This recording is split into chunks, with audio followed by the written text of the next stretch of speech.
அடுத்த சில மாதங்களில் சோழ நாட்டின் எல்லைகள் அமைதியாலும் செழிப்பாலும் மேலும் பிரபலமானது. காவேரி பூம்பட்டினம் துறைமுகத்தில் வெளிநாட்டு வணிகர்கள் அதிக அளவில் வந்து சேர்ந்தனர். யவனர்கள் தங்க நாணயங்களையும் அரிய வாசனை திரவியங்களையும் கொண்டு வந்தனர். பதிலாக சோழ நாட்டின் முத்து, பட்டுத்துணி, மசாலா பொருட்கள் ஆகியவை கடல் கடந்த நாடுகளுக்கு சென்றன.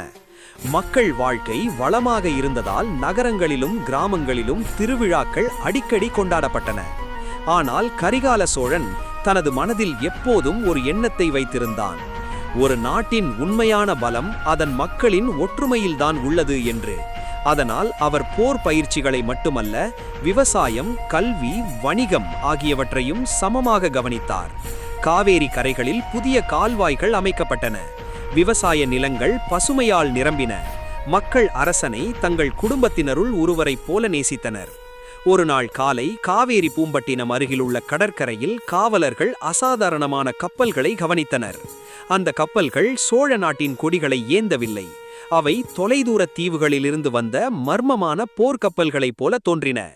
செய்தி உடனே அரண்மனைக்கு கொண்டு செல்லப்பட்டது. அவையில் இருந்த தளபதிகள் பதற்றமடைந்தனர்.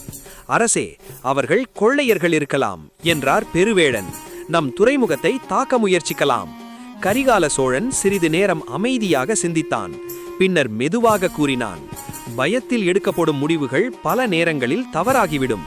முதலில் அவர்கள் யார் என்பதை அறிய வேண்டும். அவன் சில திறமையான கடற்படை வீரர்களை அனுப்பினான்.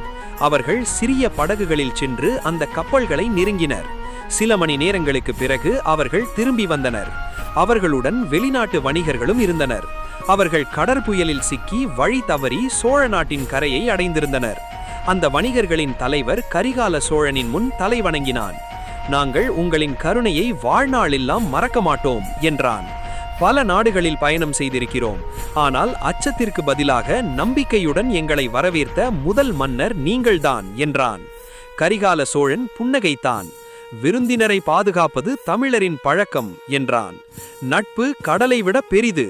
அந்த வார்த்தைகள் வெளிநாட்டு வணிகர்களின் மனதை கவர்ந்தன. அவர்கள் சோழ நாட்டுடன் புதிய வணிக உடன்படிக்கைகளை ஏற்படுத்தினர். இதனால் சோழ நாட்டின் புகழ் இன்னும் பல நாடுகளுக்கு பரவியது. அந்த இரவு அரண்மனையின் மேல் மாடியில் நின்ற கரிகால சோழன் தொலைவில் தெரிந்த கடலை நோக்கி பார்த்தான். அலைகள் கரையை மெல்ல தொட்டன. அவன் மனதில் ஒரு பெருமிதம் தோன்றியது.